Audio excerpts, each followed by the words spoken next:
Hey,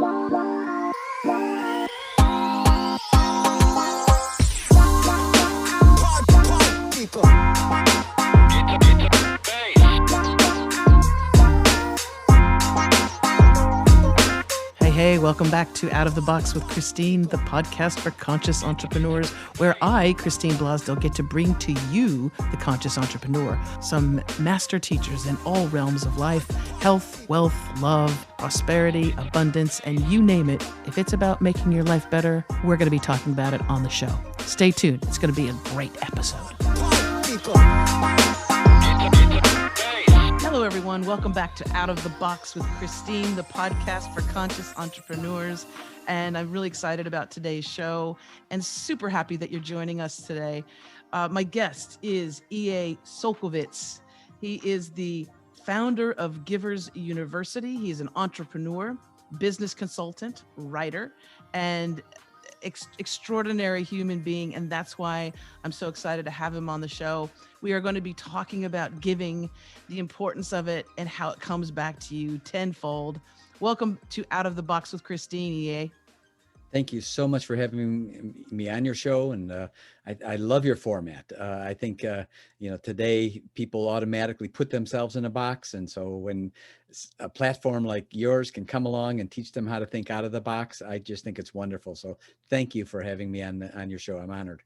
Well, one of my favorite things to do, I am a podcast coach and trainer. And so I love helping people share their wisdom and their expertise and their passion or inspiration with the world. And what you've been doing for many years is helping people in sort of the same way as well. Why don't you explain a little bit about the Givers University and how you came upon creating this for people? Happy to do so. Thank you. We actually teach something at Givers University that simply is not being taught today. In fact, I'm a self-improvement geek. I can tell you are as well. And I'm sure Yes. many of your listeners are, and, commit to self-improvement every day. And that's great. I love it. But no one's teaching us, how about the other guy? No one's teaching us how to discern, because we're moving so quickly today. Businesses opening and closing, products coming on the market and being antiquated overnight. And we're so fast that no one's teaching us how to discern that when we see certain things, and when we talk about givers and takers, we're not labeling a person. We love everybody. I emphasize, we love everybody across the board. What we're doing is we teach people at Givers University how to distinguish the person who we love from their deeds, which we may not love, and how to discern so that when we see certain things that people are doing, that they're actual deeds, we teach them look for these things, right? And these are non-judgmental things. These are things that have to do specifically with what are they doing. We teach people to discern. And when you see these things, you may want to now think about bringing that person closer to you and creating what we call your givers community. And when we see other things, we may want to start thinking about respectfully distancing ourselves from that person. Respectfully, not nasty or anything else, but just respectfully starting to distance ourselves, because takers bring with them what we call the 3 Ds. The 3 Ds are defeatism, disruption, and destruction. They bring those. Yes, they do. And so I can prove this point because I can ask your listeners right now. Think about all the fires you put out today. Think about the conversations you had today, that at the end of the conversation, you thought to yourself, man, I don't even know what we just talked about, other than the fact that I have no more energy. That person just sucked the energy right out of me. There's nothing left.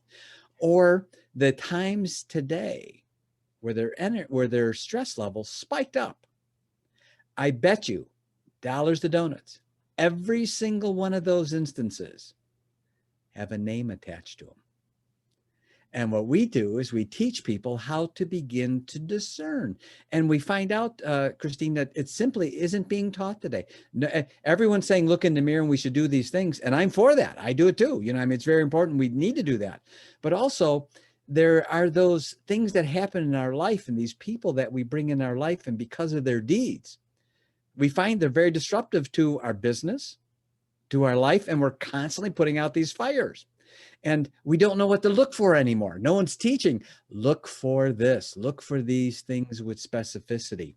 So that's what we teach at Givers University, how to begin to discern, because we have a saying that goes, givers earn 3 times more because givers discern 3 times more.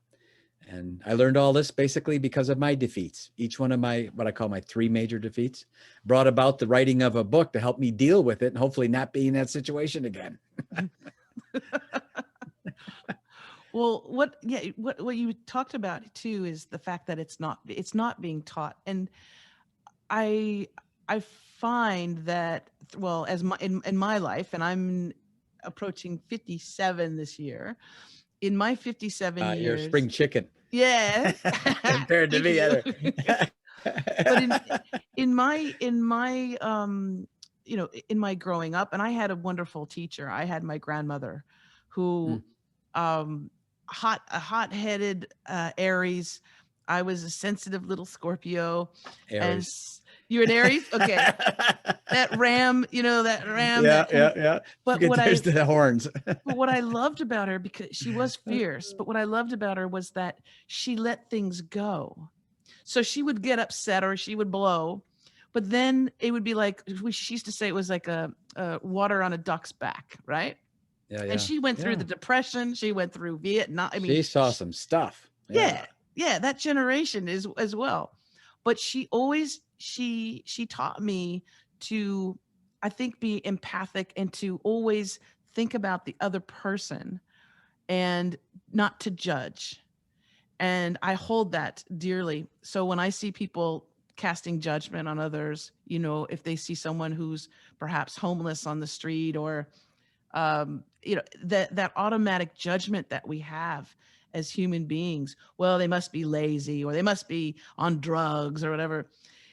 My whole thing is that I actually know that they've been through some things that I couldn't comprehend. And so that empathy comes into play. And I don't think we're teaching that to kids. We're not teaching that empathic, that beautiful power that we have. Well, you raised such a great point. And that's why we always were so clear to always say at Givers University, we don't label people. We label the deeds, and we teach people to look for certain deeds. And then that helps us discern, do I want this person in closer in my life based on what they're doing? The example I could use was in the, if someone had a cold, we could see the symptoms, and the symptoms might be, itchy eyes or runny nose. And we know probably they have a cold if we saw those symptoms. So we teach people, look for these symptoms, look for these kinds of deeds, and then we can begin to discern, do I want to have this person as a part of my givers community or not, based on the symptoms, based on what we're actually looking for. And we've broken it all the way down to where when someone sees some of the checklists we have, where we get into very detailed, when someone reads them, they're not able to say, well, how do I do that? Because it's so clear. And you brought up such an interesting word, and I love this word, empathy. And people confuse 2 words, empathy and sympathy. And I use the example as follows. And we should have more empathy. Everyone should have. I should have more empathy. We all should. And I use the example, if you were driving your car and you were on a bridge and you saw someone getting ready to jump into the river, you slam on your brakes, you go over and talk to them, say, don't jump in, don't jump in, and you talk them out of it. That's empathy. The person who is sympathetic will stop the car, go over and talk to them, and after 5 minutes, they both jump in. That's the difference. Right. So we want to have more empathy in our lives, and our defeats teach us those things. One of the things my business mentor taught me was begin to reframe and relabel events, because my mind, I was a son of a milkman. raised myself all the way up to the high status of a janitor after that. And so, so I didn't mind that because business was always picking up. What? Anyway, so but, so as a result of that experience, can I share a story with you of how I met someone really, really unique Of in a course. most unexpected way? Ripe old age of 16 years old, janitor. And I was able to be bonded, which means I could be insured. And one of the houses we cleaned, and I lived in the greater Chicagoland area. In fact, I lived out right by a town called Oak Brook, and where basically McDonald's came from, not the brothers, but Ray, right? Ray Kroc. And so I cleaned every week June Martino's home, who had the third most controlling stock in McDonald's. Now, if you ever saw the movie with Michael Keaton, the founders, you see him talking to June, who is the secretary outside his office. That's her.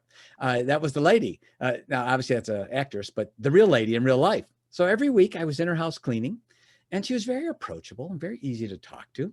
And by the way, the movie is very Hollywoodized. It really wasn't that way. You know, I Right. mean, I lived it. You know, I was there. I was right there through the whole time period. The world headquarters was, I mean, eye shot from me, literally. So I'm in June's house, and she was in an extra good mood, Christine. So I thought, man, this is the day. So I went up to her and I said, June. She looked at me and she knew who I was because she saw me every week, and we'd say hi. She was always very nice, you know.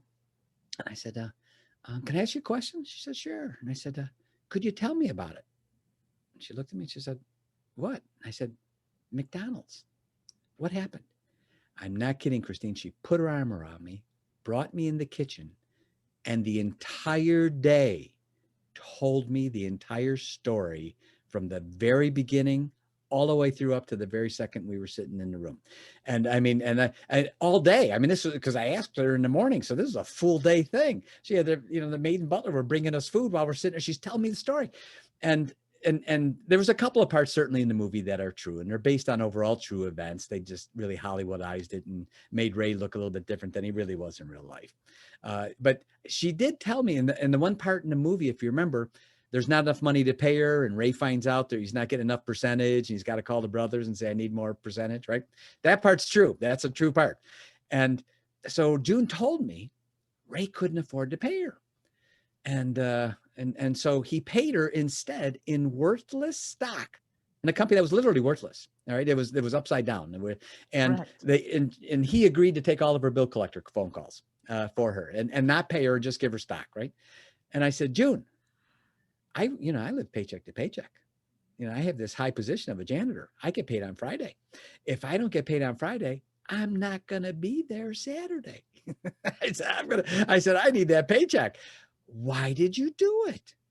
And I could tell, Christine, I could tell this snot-nosed 16-year-old just asked her a question no one ever asked her before. And she sat back and stared at me with an eye lock, but I could tell. You ever had that feeling when you know someone has left the room even though they're looking at you? Yes. She literally went away thinking, man, I never thought about that before. And the way she answered it made the hair stand up on the back of my neck. And I'll never, ever forget what June said to me. When I said, why did you do it? She said back to me, because I believed in Ray. And my first thought was, man, I got to find me a Ray Kroc.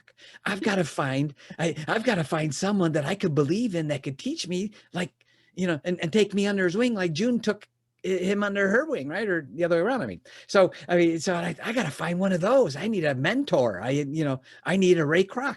And it wasn't 2 months later, I found my Ray Kroc, if you will.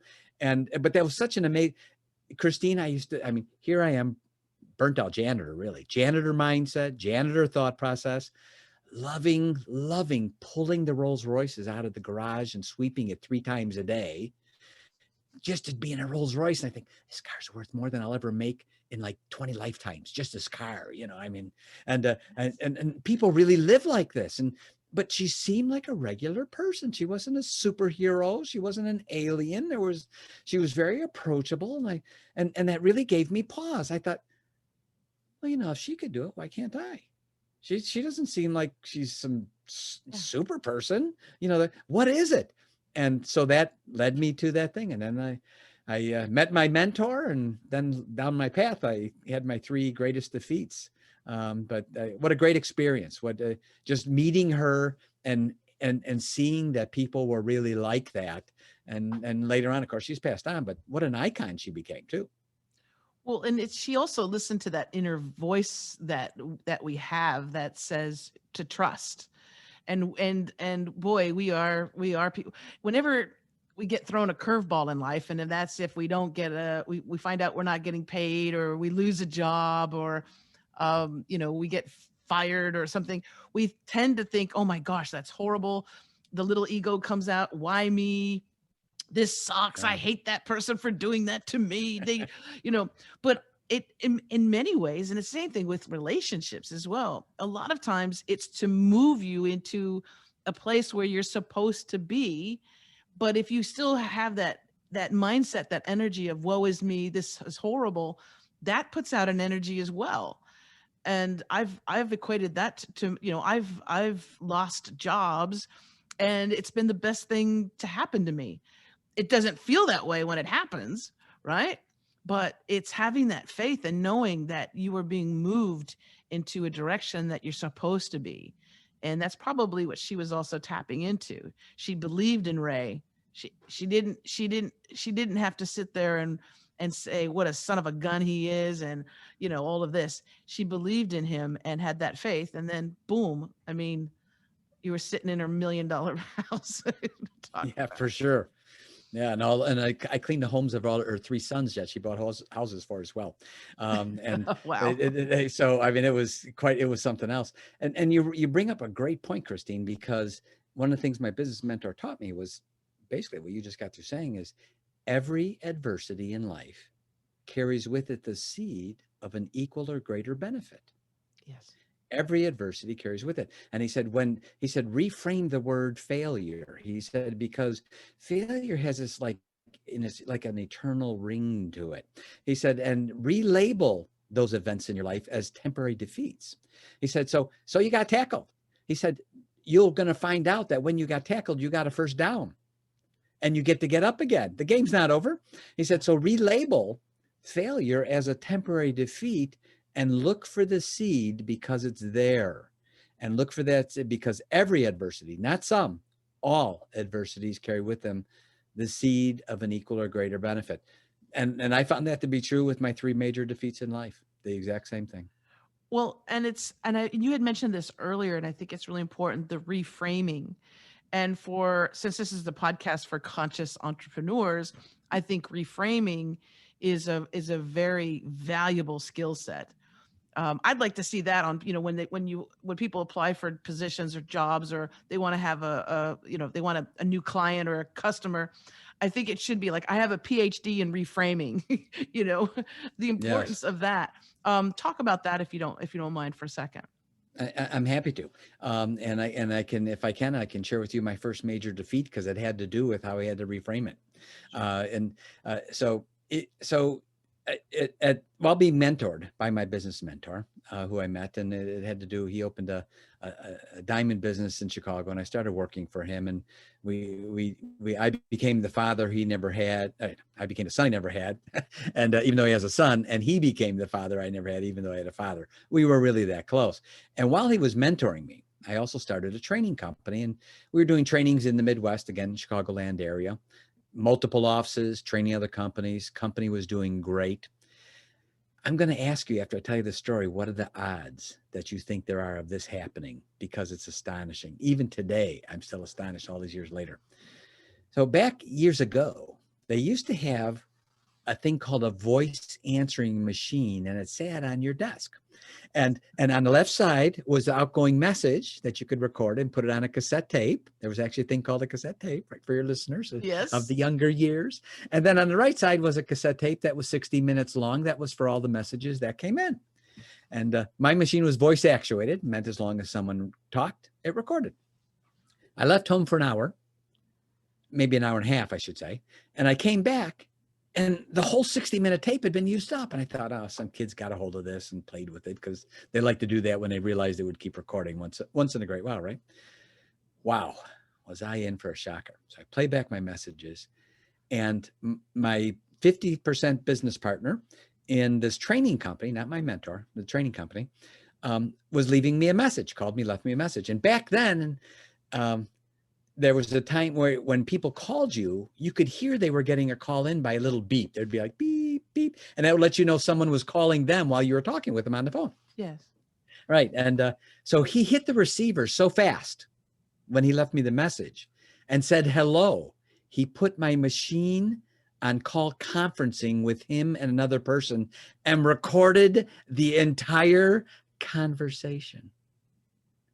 The conversation was step by step how they were going to take over the company and kick me out of it. Oh, no. Yes. Let me tell you, Christine, when you hear it in their own words, it's way different than third party. I mean, I'm here. So what are the odds? What are the odds, first of all, of him calling me at that time? He could have called me when I was home, but no, he called me then. And then what are the odds of that guy calling him at that time? He could have called him another time. And then what were the odds of when they talked? They talked about the plan. They could have talked about golf. No, the plan.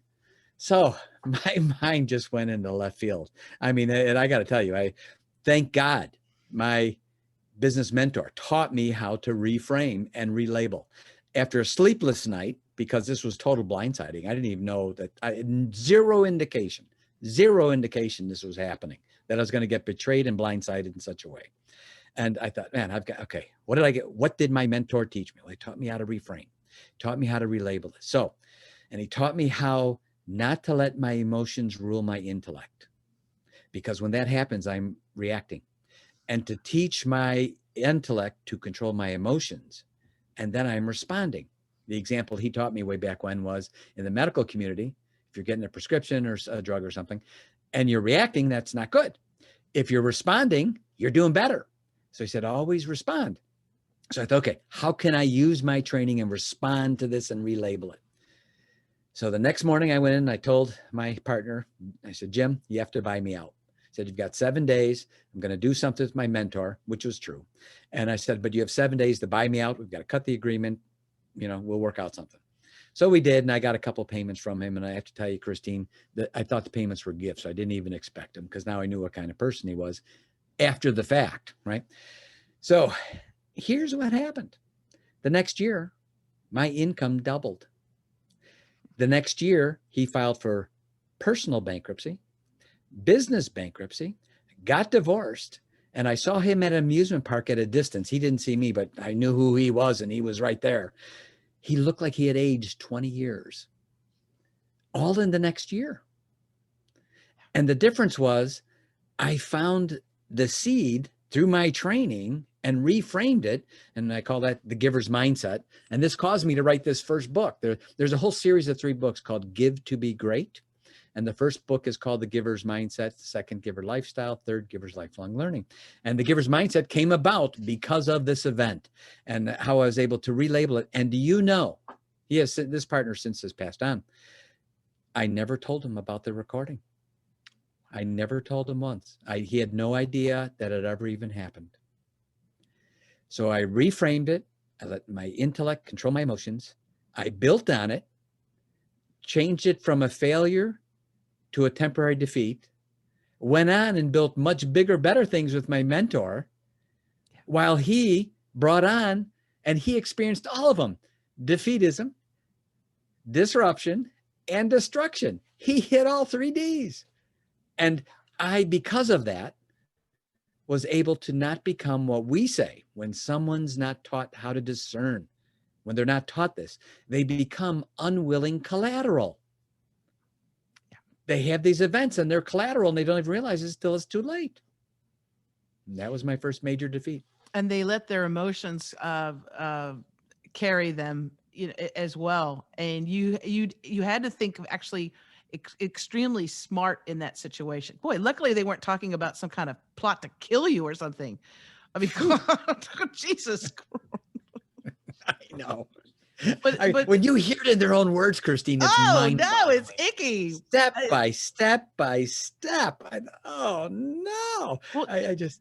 I have a podcast. I have a client, a podcast coaching client that I work with, and he's gone on to become an amazing trainer.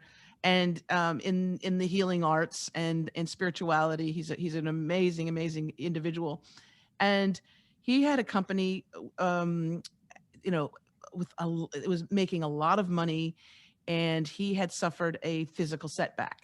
Mm, And what he had is he had one of the greatest betrayals. His best friend basically voted him out of the business, even mm. though he started it.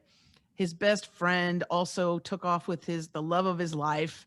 So his heart was destroyed, his business was destroyed, and he says to today that it was the best thing that happened to him because it threw him into the search for his own healing and his own wellness. And then he stumbled upon all of this amazing stuff. And now he's a healer. He's like, I was a tech giant, and now I am helping people heal and helping them heal, others. And it's his lifelong passion.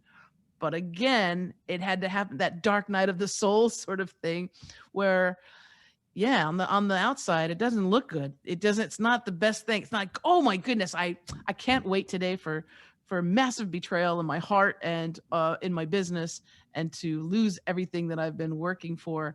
But it puts you into a different stratosphere, and that And energy that you have, exactly, you weren't holding on to that negative energy either. You were like, okay, thank you very much for letting me know, and then you moved on, and look how successful you are now, and well, helping thank you. people as well.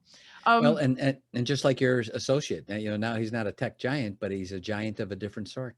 yeah, exactly, exactly. uh, for our listeners and our viewers who want to learn a little bit more about Givers University, why don't you let them know what people can expect there, and throw out that website as well so we can get them to check it Great. out. Love to do it. Thank you. And it's actually a quiz because, as we mentioned, we really genuinely believe, and we've searched that we are right now the only ones teaching how to discern. And that's such a valuable skill set for someone to have, because when they learn how to discern, their awareness level is going to be heads above everyone else, because people aren't being taught that today. Yeah. What do you look for specifically? The kinds of deeds. And so we have a 7-question quiz. They would go to www. I don't know why I say that. Everyone does. Givers, givers, giversuniversity.info. It's plural. Giversuniversity.info. INFO. When they go there to that URL, they're actually on the first page of the quiz. It's only 7 questions, less than 5 minutes to do the whole quiz. But it's a quiz. The title is, what is your givers and takers awareness IQ? So there's 7 questions, and the questions have to deal with the awareness of what other people are doing, our awareness of what they're doing. And they get an assessment, a free assessment. The whole thing's free. They get a free assessment on it. And there are different assessments based on their answers. And then we immediately give them one of the first important things we think that everyone should be armed with. And we call it the 6 arrows that takers shoot. The 6 arrows in a taker's quiver. And people always look at these 6 things. They go, man, I just never thought about that before. That's when you find out something is hitting someone and striking a chord, when they go, oh, this really needs to be taught. No one's breaking it down into the most simplistic terms. And when they look at it, they can see things that are happening to them. Yes, someone's shooting that arrow at me every day. Someone's shooting that arrow at me every day. And they begin to see, and it's almost like a checklist, and we give it to them immediately as a download. And then over the next couple of days, we give them the 25 do's. In the first book called The Giver's Mindset, we actually identify the 25 things that when you see someone doing this, these 25 things specifically, you want to bring them in closer and make them a part of your giver community. And when you see these 25 things that you don't want to have in your life, then you may want to think about respectfully distancing yourself.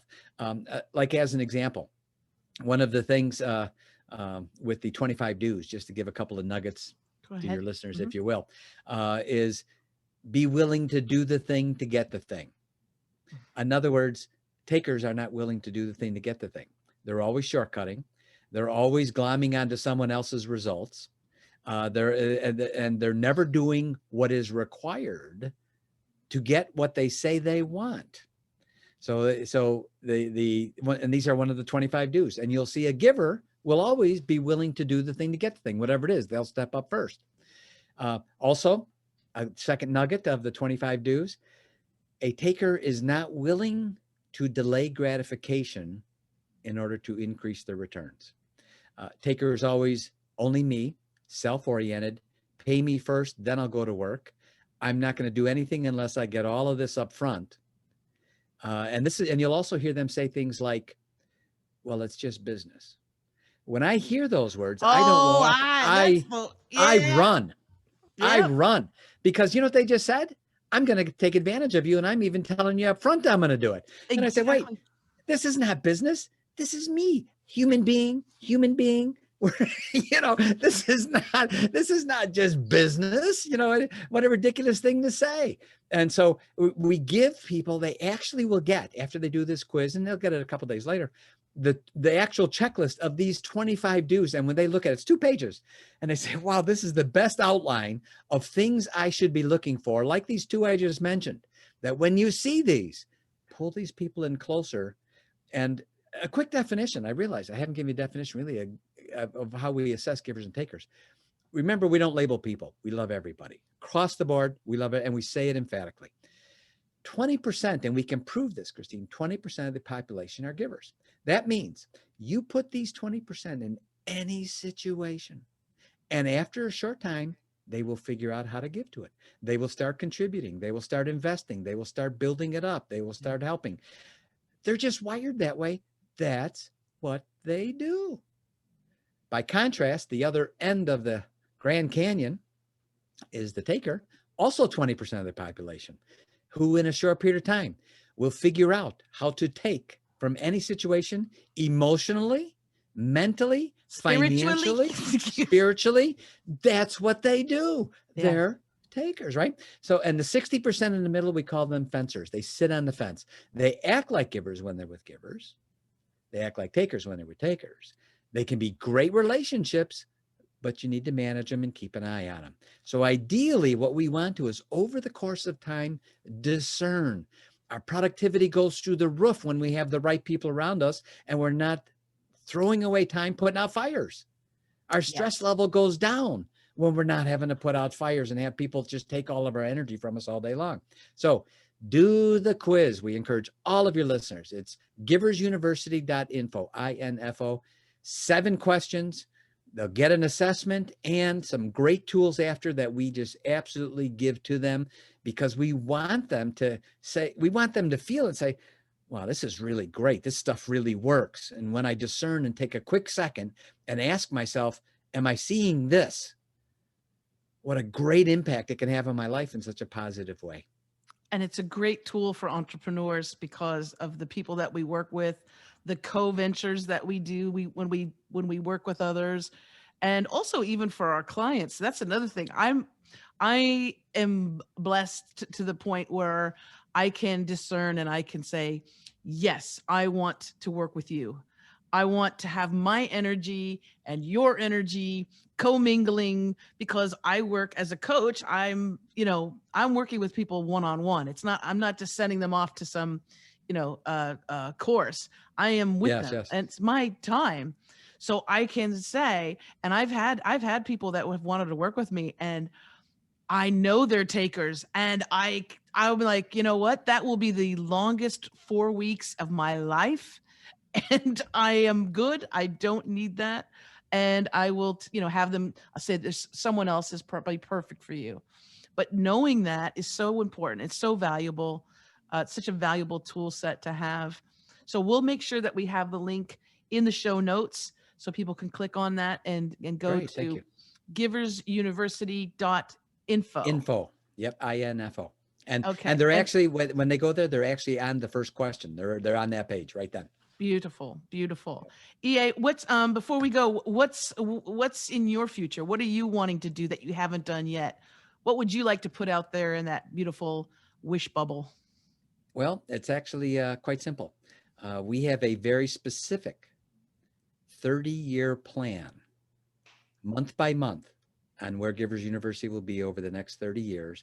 And as a part of that plan in the next decade, to have over 1 billion people worldwide who have thought about and have begun to learn how to discern more so that their productivity it goes up, their happiness level goes up, and their stress level goes down just by learning how to discern.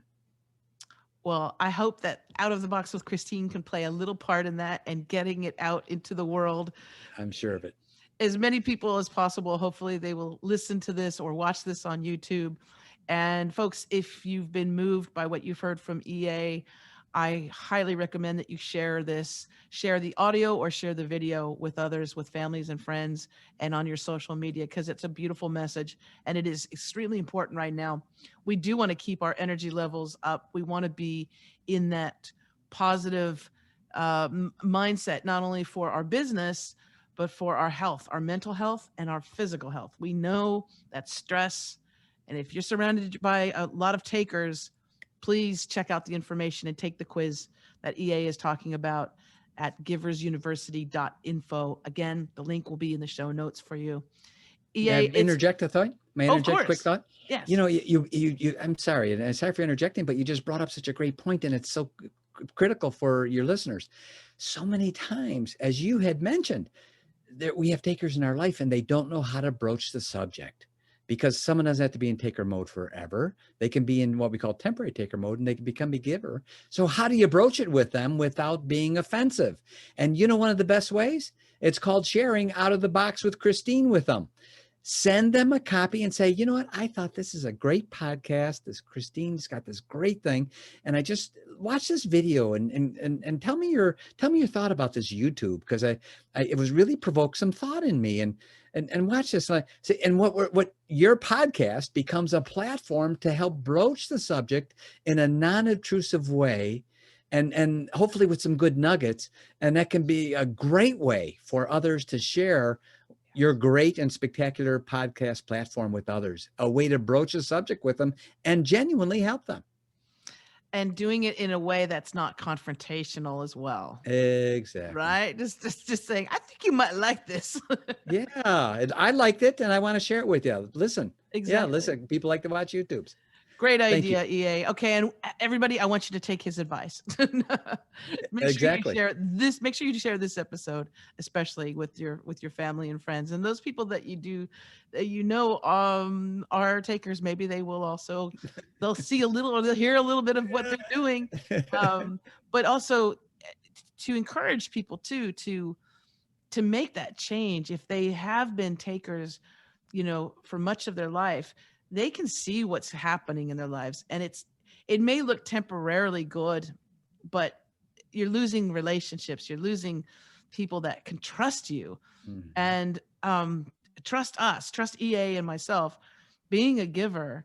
And that means giving, like I'm called the, I like to say I'm like the giving tree. I have so many apples on my tree that when I give you an apple, EA, or I give other people an apple, I'm not less apples because I can keep growing them. You see? And so there's not that scarcity model. And that's what I want people to also take away, is that you are a creative machine and you have the ability to create so much. The potential is so, it's immense. And so if we can get away from that scarcity model of like, I only have this, I don't want to share it with anybody. That miserly mindset will affect you in a lot of different ways. So I'm so happy that you came on the show, EA. You are welcome back Thank you. anytime. Please, anytime you Thank you. want to come back, just let me know, and we'll get you back on the show. Thank you, Christine. And thank you so much. And I hope all your listeners share this, because I think you've got a spectacular platform, and more people need to think outside the box. And one of the ways to think outside the box is to discern more. Thank you, Awesome. Christine. All right, EA, thank you so much. And folks, thank you so much for tuning in today. Remember, you want to subscribe to the show. If it's on YouTube, subscribe to the channel, click the bell so you get notified. And on your favorite podcast platform, we are heard on Apple Podcasts, Amazon, Spotify, Google, Podbean, iHeartRadio, all of those major platforms. And make sure you subscribe to the show as well. Until next time, as I always say, remember to think outside that damn box. Bye for now.